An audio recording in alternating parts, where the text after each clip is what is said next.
Hello there, right here we have our brand new 1.20 pre-release 2. This is the second pre-release. They do these just before doing the release candidates and then the full release, so we're getting closer. In these, they mostly do fixes, but we got some changes to how RNG works in Minecraft, Ender Dragon fight, and even a 11-year-old bug getting removed from the game. So make sure you guys are subscribed and drop a like, and let's get right into it.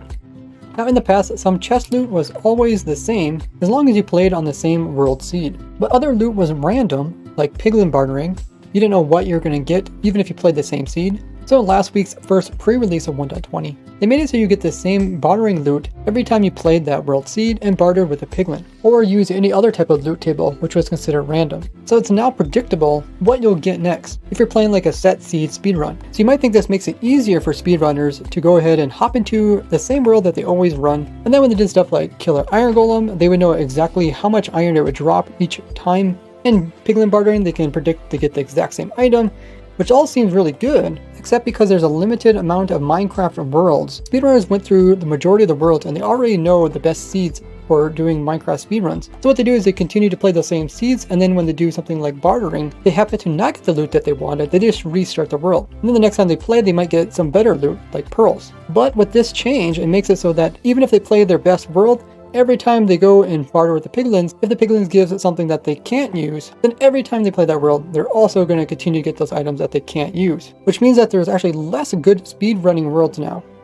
But so far this seems all intended. But there was a bug that came along with this that they fixed, where the loot tables were the same in two different dimensions. You could barter in the nether and get a certain type of loot, then you could just go and push a piglin in the overworld and barter over there and get the exact same loot in the same order. So they fixed it so now the loot table will be remembered across dimensions.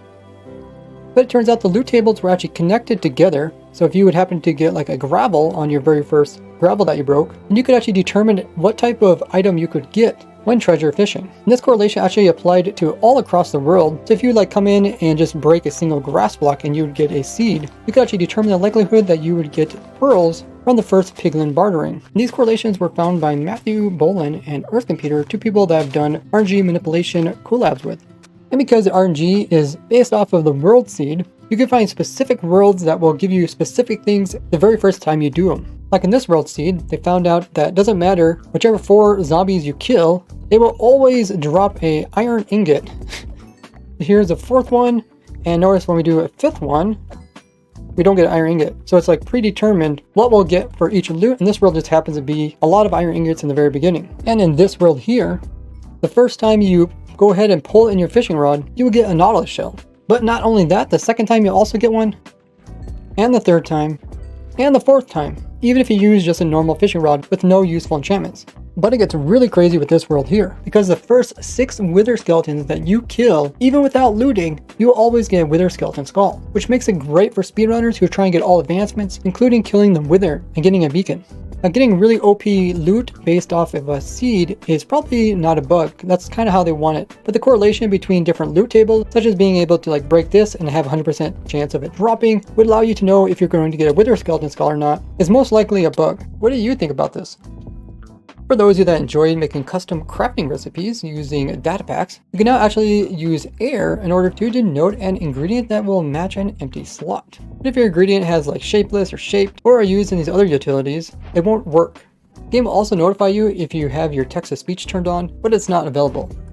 With last week's change to the end dimension, where you could use ender crystals to skip the dragon fight, as I predicted, it did cause a different bug, which is if you would enter the end dimension, then leave the game, and then rejoin it, and then kill the ender dragon, the exit end portal wouldn't light, so they fixed this bug as well. I made a bug report about sculk sensors not detecting minecarts from moving on rails like it should when it comes to other things when they touch the ground. So now sculk sensors will hear them just like a mob walking. You can detect if a minecart goes past a certain position without actually needing a detector rail, which will let you compact some circuitry. In 1.19.4, shields were no longer blocking damage that came from TNT, so now they'll actually work.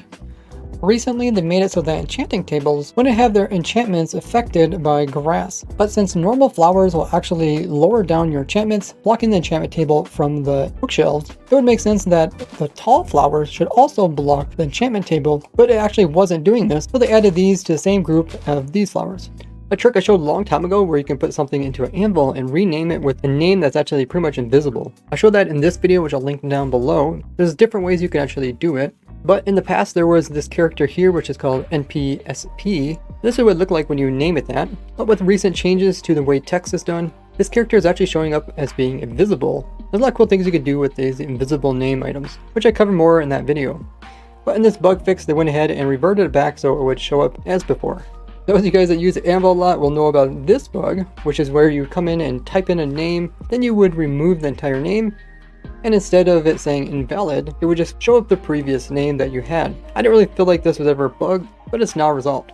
When using a dispenser and a boat, the boat was sometimes clipping inside of the dispenser just a little bit. Now this was one way you could get items such as like a boat inside of a block that you normally can't move, like a dispenser, since you can't actually push it inside of the boat. And you could use this trick to get boats inside of blocks more easily. But of course, this is also quite annoying for people that are trying to get automatic boat placing into the water, but it's been resolved. So it will no longer clip into stuff and just be placed into the water. This was also a quite old bug, being about 11 years old, back in version 1.4. So it's crazy to see that they're actually fixing these really old bugs that have been in the game for a long time. What do you think about them changing things that people got used to over the years? Sniffers will no longer be able to go into breeding mode when they're actually sniffing out something. And baby sniffers will now get closer to the player when they used to stand kind of far away even though you're tempting them. If we watch carefully the way that the sniffer is summoned in, notice that the head is actually shrunk and then it zooms out. Makes it almost look like it comes popping out of its shell. Let's watch this in slow mode. So this shrunken sniffer head has been resolved, so it'll just start out normal size. Riding a mob down a ladder will no longer cause it to die from fall damage when it touches the bottom. Falling off a ladder was giving the wrong death message, just saying that you're doomed to fall. Or once again, I'll go back to saying you fell from a ladder. There was this problem when you would relog while being on top of scaffolding, you would actually just fall right through it. This bug was in the 1.19.4 version, so be careful until you actually update your world to where it is fixed. They're continuing to fix these lighting bugs along the chunk border, where light would be produced but it wouldn't cross. This one was particular to do with the water, but in this case the light was not even supposed to be there. It's as if the game thought there was a sea pickle over in the chunk beside it, so put light over here, but then the sea pickle never generated. They also resolved a bug that I noticed on stream, where they added in the new crafting for the beds. If you look over here, you can see that there is this small crafting artifact. And after doing some investigation, I found out that piece there is actually just a little sliver of this bed here. When opening up the crafting table, it will no longer look wonky like this. They also reorganized the wither rose to put it with other flowers.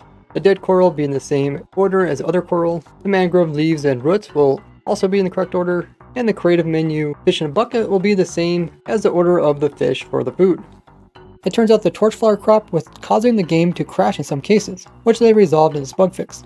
They also fixed quite a few different other bugs, all related to like text or punctuation within the game. And several other bugs related to commands got resolved, including a few more technical bugs. Now start building these new farms for your world in preparation for 1.20 with this playlist here, or this one about cool tricks you can do in the new update. Thank you all for the get well messages as I recover from my injury, that I should be able to upload more frequently once again. Thanks to all my supporters here for making this possible by supporting me either through Discord subscription, Twitch subs, or even a Patreon. Thank you all for watching, I'll see you in the next one. Bye bye!